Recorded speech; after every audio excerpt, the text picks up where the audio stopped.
akan mempresentasikan yaitu mengenai materi pengertian fenomenologi. Yang dimana menurut para ahli fenomenologi itu memiliki beberapa definisi. Yang pertama menurut Husserl 1970, yang dimana sebagai pelopor utama fenomenologi mendefinisikan bahwa fenomenologi ada sebagai pendekatan filosofis yang menekankan pada pengalaman subjek manusia.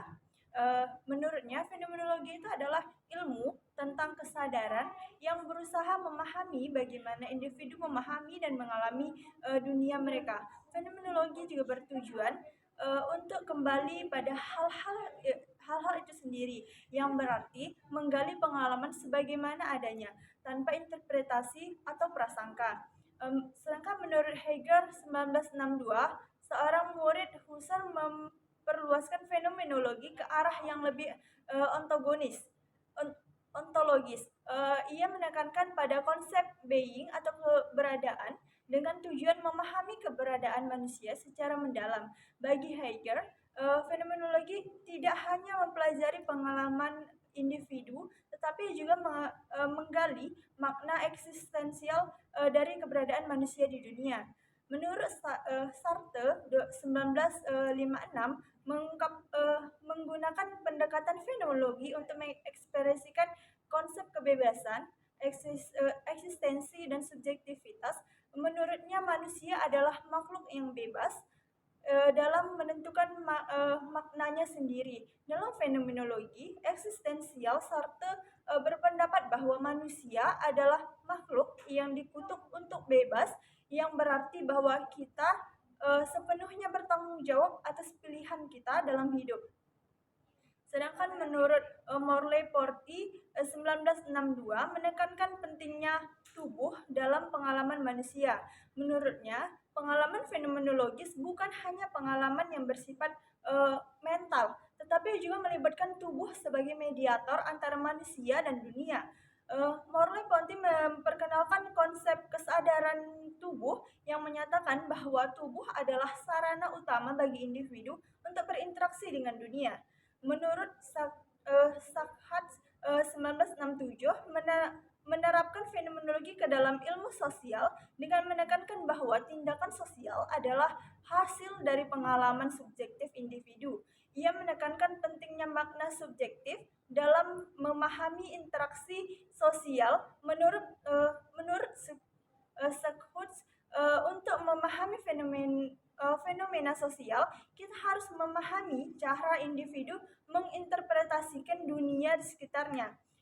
Fenomenologi adalah pendekatan dalam ilmu pengetahuan yang berfokus pada pemahaman pengalaman subjektif dan interpretasi individu terhadap fenomena yang terjadi di sekitar mereka.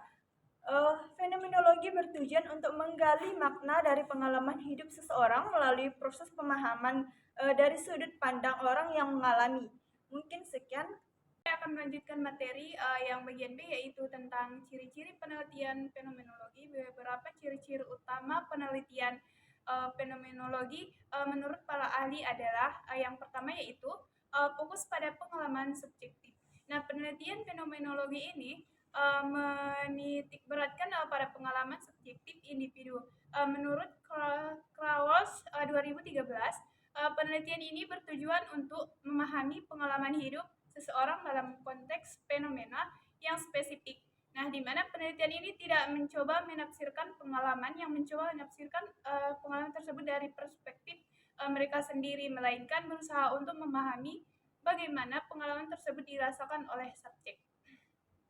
Dan yang kedua yaitu penggunaan braingating atau penggantungan. Nah, salah satu ciri penelitian fenomenologi adalah sebuah proses braingating atau penguntungan, yaitu usaha penelitian untuk menahan asumsi atau prasangka pribadi terhadap fenomena yang diteliti.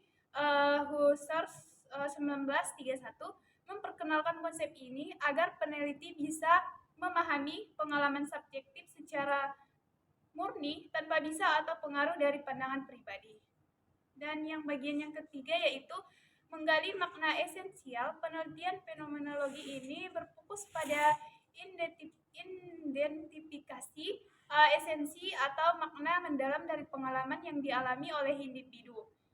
Menurut Van Manen 1990 menekankan bahwa fenomenologi bukan hanya sekedar menggambarkan fenomena, tetapi juga ini berupa untuk memahami makna fundamental dari pengalaman hidup yang dikaji.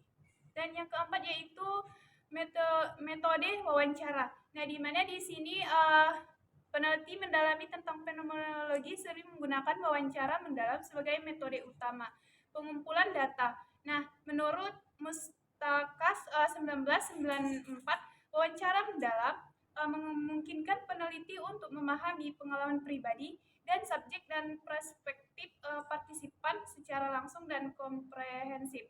Dan yang kelima yaitu proses analisis interpretatif. Nah, dalam fenomenologi ini analisis dilakukan secara interpretatif. Smith atau Flowers dan Larkin 2009 menyatakan bahwa analisis interpretatif ini bertujuan untuk memahami bagaimana individu membangun makna dari pengalaman mereka. Nah, penelitian ini menggali tema-tema yang muncul dalam pengalaman partisipan dan berusaha memahami makna dan mendalami dari pengalaman tersebut. Dan yang keenam yaitu tidak mengeneralisasi. Temuan penelitian fenomena tidak bertujuan untuk membuat generalisasi dari temuan, tetapi lebih dari individu atau sekelompok kecil. Baiklah, saya akan melanjutkan materi yang selanjutnya, yaitu poin ke-C, langkah-langkah penelitian fenomenologi. Langkah-langkah utama dalam penelitian fenomenologi ini adalah yang pertama yaitu memilih fenomena yang akan diteliti. Langkah pertama dalam penelitian fenomenologi ini memilih fenomena atau pengalaman spesifik yang akan diteliti. Menurut Creswell 2013, peneliti harus memilih fenomena yang memiliki nilai pengalaman mendalam dan relevansi bagi partisipan, serta memiliki potensi untuk dieksplorasi dari perspektif pengalaman hidup. Yang kedua yaitu bracketing. Konsep bracketing ini adalah diperkenalkan oleh Husserl 1931 untuk membantu peneliti menemukan atau menunda asumsi, prasangka, dan pengalaman pribadi mereka tentang fenomena yang diteliti. Hal ini bertujuan agar peneliti dapat memahami pengalaman partisipan secara murni tanpa bias atau interpretasi subjektif. Yang ketiga yaitu pengumpulan data melalui wawancara. Mendalam peneliti fenomenologi ini sering menggunakan wawancara mendalam sebagai metode utama pengumpulan data. Menurut Mustakas 1994, wawancara mendalam memungkinkan peneliti mendapatkan data kaya dari pengalaman subjektif. Partisipan peneliti perlu menggunakan pertanyaan terbuka untuk membantu partisipan mengungkapkan pengalaman mereka secara bebas. Yang keempat yaitu menganalisis data untuk mengidentifikasi tema. Analisis data fenomenologi melibatkan identifikasi tema-tema utama yang muncul dari data. Colalizzi 1978 menyarankan agar peneliti membaca transkrip secara menyeluruh, mengidentifikasi pernyataan-pernyataan signifikan, dan menyusun tema-tema yang akan mencerminkan esensi dari pengalaman partisipan. Yang kelima yaitu deskripsi esensial pengalaman. Setelah tema-tema diidentifikasi, penelitian membuat deskripsi esensial dari pengalaman tersebut. Georgis 2009 menekankan bahwa tahap ini bertujuan untuk menyusun deskripsi yang komprehensif dan jelas tentang fenomena yang dialami, sehingga orang lain dapat memahami pengalaman tersebut dengan tepat. Yang keenam yaitu membuat interpretasi dan memahami makna. Langkah terakhir dalam penelitian fenomenologi adalah membuat interpretasi dan memahami makna dari fenomena berdasarkan perspektif partisipan. Smith, Flowers, dan Larkin 2009 menyatakan bahwa interpretasi akhir berfungsi untuk menggali pemahaman yang telah dalam tentang pengalaman hidup dan makna yang melekat pada pengalaman tersebut. Baiklah, sekian materi dari saya akhiri. Assalamualaikum warahmatullahi wabarakatuh. Baik, di sini saya akan melanjutkan materi selanjutnya, yaitu tentang strategi penelitian fenomenologi. Ada beberapa strategi utama dalam penelitian fenomenologi menurut para ahli. Yang pertama ada memusatkan penelitian pada pengalaman langsung dan subjektif.